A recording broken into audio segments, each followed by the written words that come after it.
नमस्कार. Simple living ह्या YouTube चॅनलवर मी माझ्या सगळ्या मैत्रिणींचं स्वागत करते. आज ना आपण बॅचलर डाळ बनणार आहे. बॅचलर म्हणजे काय की आपली मुलं मुली जी शिक्षणासाठी बाहेर राहतात त्यांना पटकन करता येईल अशी सोपी रेसिपी आहे. ती आता कशी करायची ना ते आता आपण बघूया. डाळ करण्यासाठी जी साहित्य आहे त्यामध्ये ही तूर डाळ आहे. ही अर्धी वाटी तूर डाळ आहे, पण भिजून आता जास्त झाली कारण मी एक तासभर स्वच्छ धुवून भिजत घातली होती. त्यानंतर टोमॅटो एक चिरलाय मी बारीक असा. त्यानंतर कांदा एक छोटा चिरून घेतलेला आहे. कोथिंबीर, हळद घेतली मी. त्यानंतर लसूण बारीक चिरून घेतलेले आहे. एक 7-8 पाकळ्या आहेत. त्यातल्या काही आपल्याला फोडणीला घालायच्या आहेत आणि काही तशाच टाकायच्या आहेत. त्यानंतर कढीपत्ता आणि हिरवी मिरची. ही लाल मिरची मी फोडणीसाठी ठेवलेली. नेहमी कशी आपण डाळ शिजायला टाकतो ना तशी डाळ शिजायला घालायची. पण ह्या वेळेला कसं आहे, डाळीबरोबरच आपल्याला काही साहित्य पण त्यामध्ये घालून घ्यायचं. त्यामुळं ना डाळीला चव पण चांगली येते. भिजवलेली डाळ आहे आपली, त्यामुळं पाणी कमी लागते.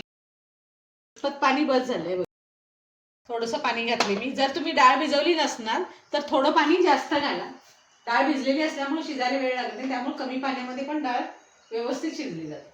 त्यानंतर हळद, हा बारीक चिरलेला कांदा आहे तो असाच टाकायचा आपल्याला.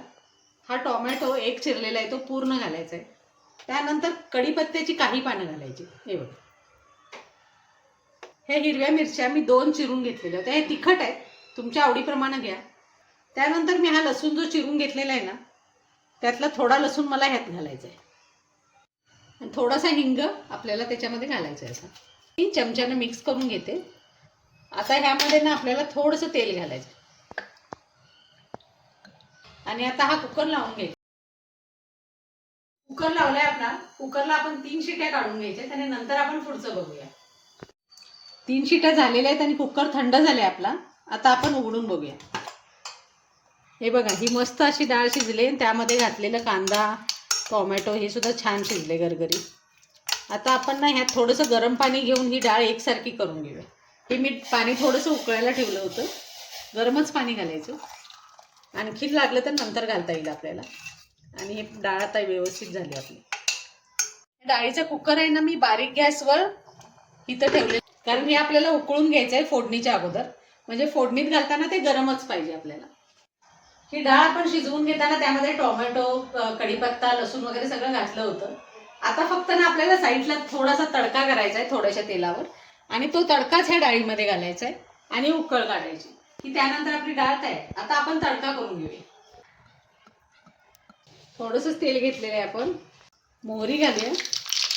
त्यानंतर जिरे, कढीपत्ता, हिंग, मिरची आणि लसूण. गॅस बंद करूया आणि ही फोडणी आहे ना ही आपल्याला आता डाळीत ओतून घ्यायची. ही थोडीशी बुडवून घ्यायची. आणि त्यानंतर थोडासा गूळ आणि मीठ चवीपुरते. कोथिंबीर घालूया.